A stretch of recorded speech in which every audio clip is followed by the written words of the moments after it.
जैसे जैसे पश्चिम की ओर यात्रा बढ़ी, सुनील वानर के बाल गिरने लगे और उनकी त्वचा के नीचे तंतु दिखने लगे। उन्होंने कांपती आवाज में कहा, गुरुजी, लगता है मैं पत्थर से नहीं बना।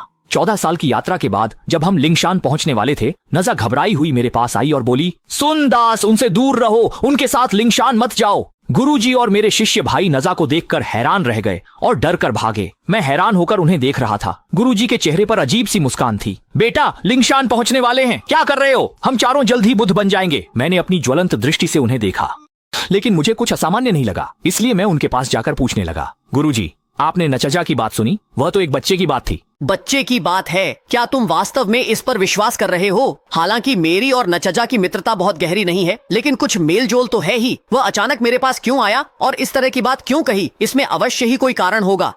मुझे वहीं खड़ा देख बिना कुछ कहे 8 जी मेरे पास आए। उदासी से मेरी ओर देखते हुए बोले, भाई, आप तो महान वीर हैं। क्या आप नजा की बात से डर गए? हमने भाइयों की तरह इतने कष्ट झेले हैं और आप हम पर नहीं, उस पर विश्वास करते हैं। 8 जी जब यह कह रहे थे, उनका स्वर उदास था, लेकिन मैंने उनके होंठों पर हल्की मुस्कान देखी।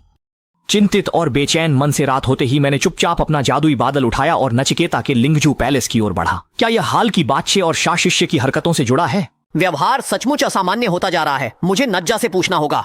स्पष्ट था, लेकिन लिंगजू महल पहुंचने पर वह बिल्कुल सुनसान था। दरवाजे पर कोई बालक नहीं था। मैं, बूढ़ा बंदर, यहाँ आया हूँ। बाहर आओ और देखो। मैं और नचिकेता वर्षों से एक दूसरे को जानते हैं। उसका लिंगजू महल कभी ऐसा नहीं था। यह बहुत शांत था।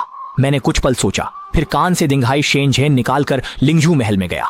अंदर का दृश्य देखकर मेरी सांसें थम गईं। महल के चारों ओर नजा की सेवा करने वाले बालकों की लाशें थीं। उनकी मृत्यु की स्थिति बेहद डरावनी थी। लगभग हर किसी को सीधे दिव्य हथियार से कई टुकड़ों में काटा गया था। मैंने चारों ओर खोज की, लेकिन नजा की लाश नहीं मिली, जिससे मेरा दिल थोड़ी राहत महसूस करने लगा। किस दिशा का दानव 3 ताल समुद्र में विधि देवता के स्थान पर अपराध करने की हिम्मत करता है? मेरे सामने आओ। महल के अंदर अब भी शांति थी। कोई जवाब नहीं मिला। मैं बाहर निकलकर स्वर्ग महल की ओर बढ़ा। चाहे कोई भी ताकतवर राक्षस हो, वह जेड सम्राट के लिंगशाओ पैलेस तक नहीं पहुंच सकता। जब मैं तियनगोंग पहुंचा तो खुद को वहीं स्थिर पाया। तियनगोंग का दृश्य नाजा के लिंगजुगोंग से कहीं अधिक भयावह था। हर जगह शेनशन के शव बिखरे थे। तोता तियनवांग, जू लिंगशन, सीदा तियनवांग, चीजाओ दाशियन सभी वहां थे। इनके अलावा भी कई ऐसे शेनशन थे जिनके नाम मैं नहीं जानता। उनकी मृत्यु का दृश्य लिंगजुगोंग में देखे दृश्य के समान था। सभी को किसी धारदार हथियार से टुकड़ों में काटा गया था। जेड सम्राट, क्या आप ठीक हैं? क्या?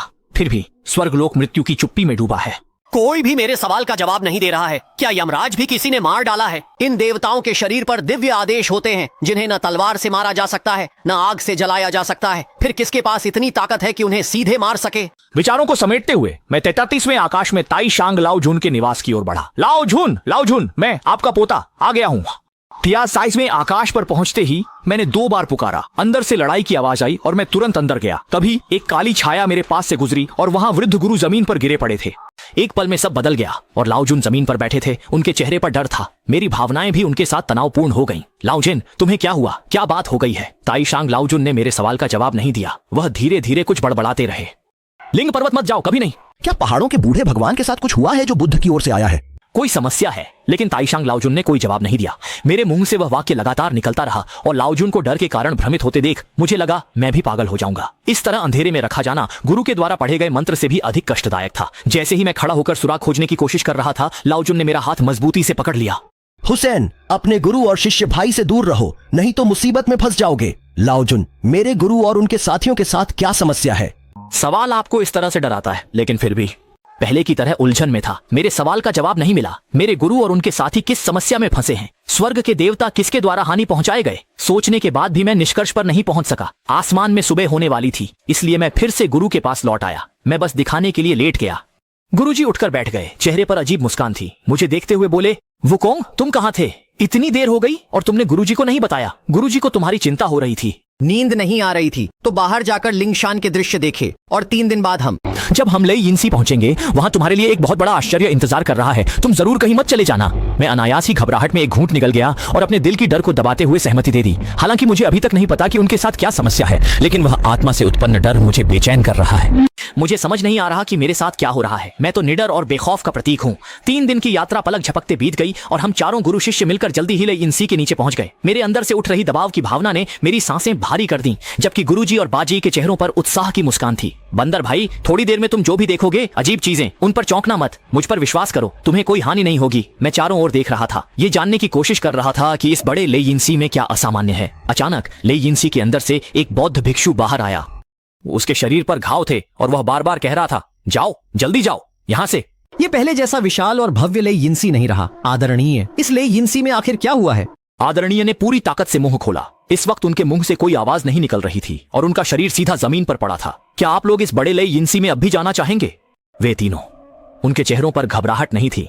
गुरुजी हमेशा की तरह शांत बोले, आ ही गए हो तो अंदर देखना बनता है। अब तुम जाना चाहो तो शायद समय नहीं है। इससे पहले कि मैं कुछ समझ पाता, मेरा शरीर भारी दबाव से घिर गया और मैं जितना भी संघर्ष करता हिल नहीं पा रहा था। तांग सान झांग, उसे अंदर ले आओ। लेयिन सी के अंदर से एक मधुर और प्राचीन ध्वनि आई। मैं कह सकता हूँ कि वह बुद्ध नहीं थे। मैंने पूरी ताकत से कोशिश की लेकिन असर नहीं हुआ। मैंने देखा कि गुरुजी और 8वें मुझे धीरे धीरे ले जा रहे थे, जबकि मैं हिल नहीं पा रहा था।